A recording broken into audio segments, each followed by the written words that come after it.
Hey guys, Kyle the Death Knight of Anime here, bringing you my anime review for Attack on Titan second season episode 3 and second 3 review. And I can't help feel that in this start off with, I think this up to start off with, I want to talk about the interaction between Kakani and that female deformed looking Titan.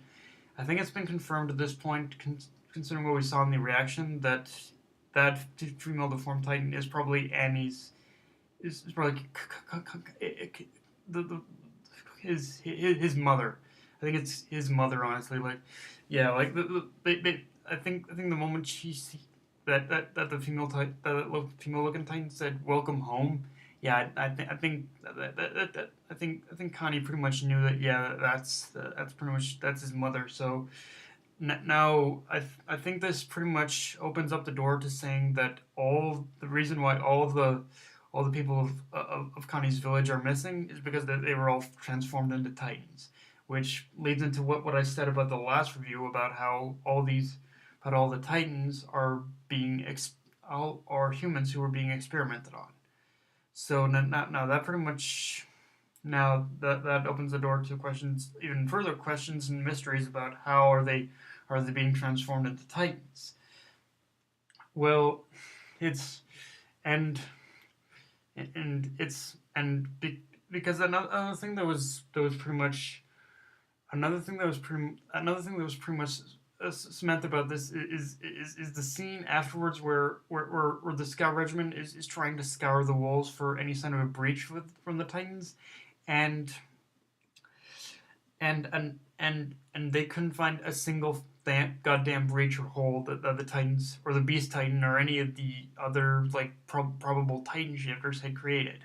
So with that in mind, that basically means that that again, I'm reinforcing this, but that someone is creating Titans out of humans, and they're using the humans inside the walls as test subjects.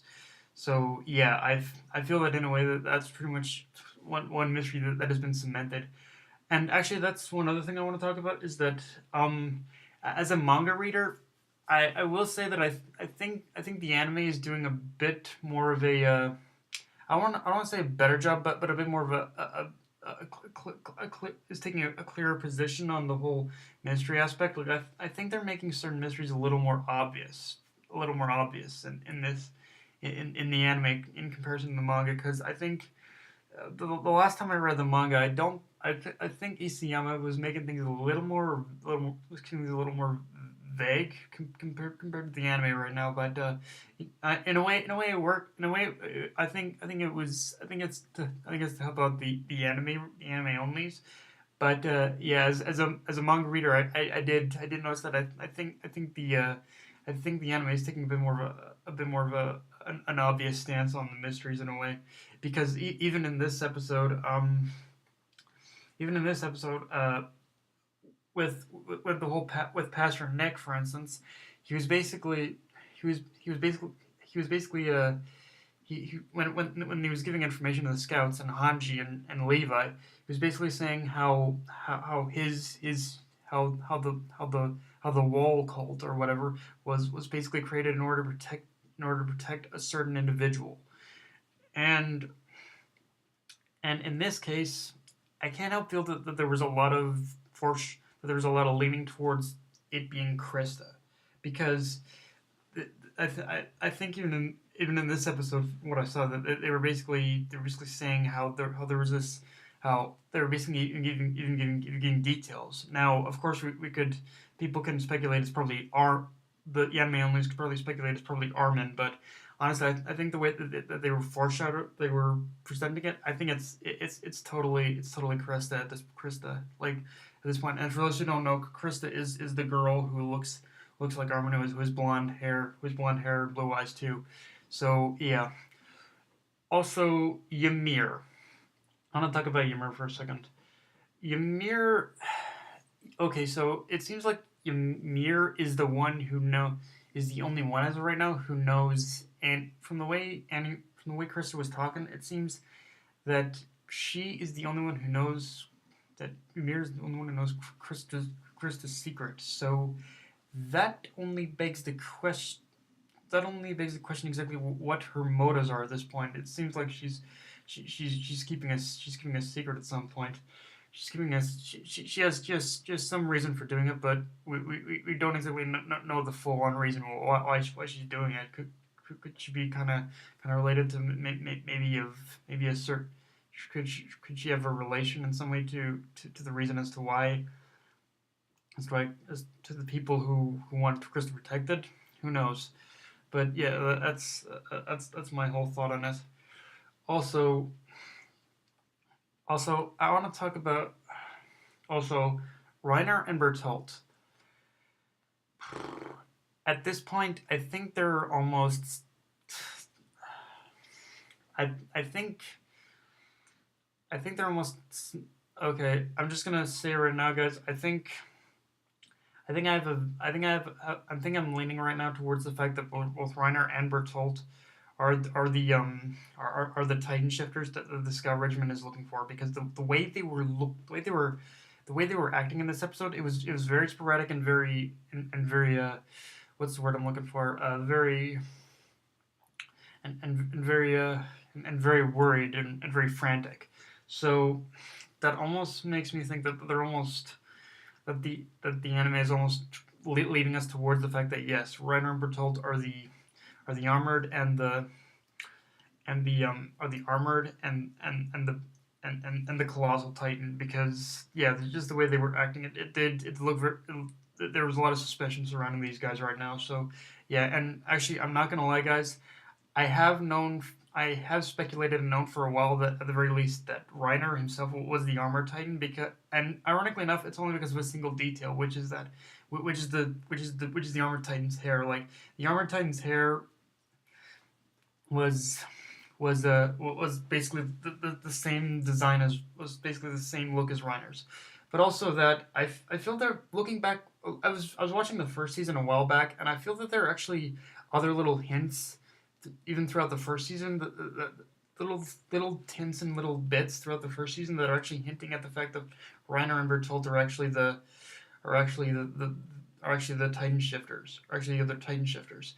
It may not have been it may not have been as may not have been as obvious as what they're making out in the second in this season, but there in the first season there are a few little hints and notes and whatnot throughout that I love it. Throughout the first season that I really like, and yeah, it is kind of, if you pay attention, you can really tell that's what's going on here. One final note is that we've learned apparently that the the walls are created out of some kind of are made out of hardened titan skin. Now this opens up the door for, like Hanji was saying, this opens up the door for in order for Aaron, in order to use his Titan ability, in order to do a sealing of the walls in case the walls ever break apart again.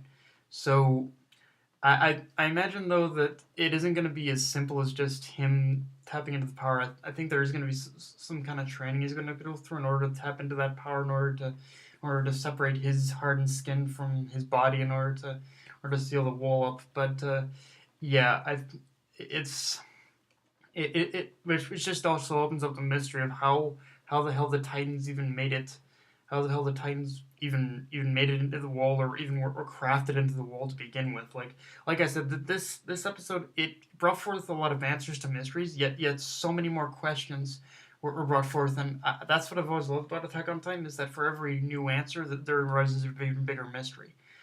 Um, Also, on a personal note, I want to talk about Pastor Nick. Okay, Pastor Nick. Okay, so he was a bit of a help. He's telling people that okay, that there is a person that they are protecting. Fair enough, but honestly, this guy is like, look, people are getting fucking murdered left and right, motherfucker. You just abandon your beliefs for a second in order to think about the greater good and protect the people. It's like, yeah, I've said my piece on that. That's all I'm gonna say about that guy. Like he frustrates me to no end that he still believes in his beliefs that hardcore. But yeah. Um. Also, on a final note, I want to talk about Levi's words to Armin, Mikasa, and Aaron. Aaron specifically, actually. He told Aaron not in order to keep calm and not lose his cool. And to that end, yeah, I definitely agree that Aaron has been a little bit of a hothead and has let his emotions run his actions. Like look what happened against the female Titan and Annie and the female Titan and whatnot. And yeah, it's like I understand where Aaron's coming from, but we understand where Aaron's coming from, but he does need to control himself sometimes in order to. And if you like if the thing about it is if he even wants to think of wiping out all the Titans, then he needs to really consider the fact that he needs to work as a team. He can't do it a solo act too. So yeah, I really like how I really like Levi's words of advice to Aaron. I think they were much needed words of advice, to be honest with you.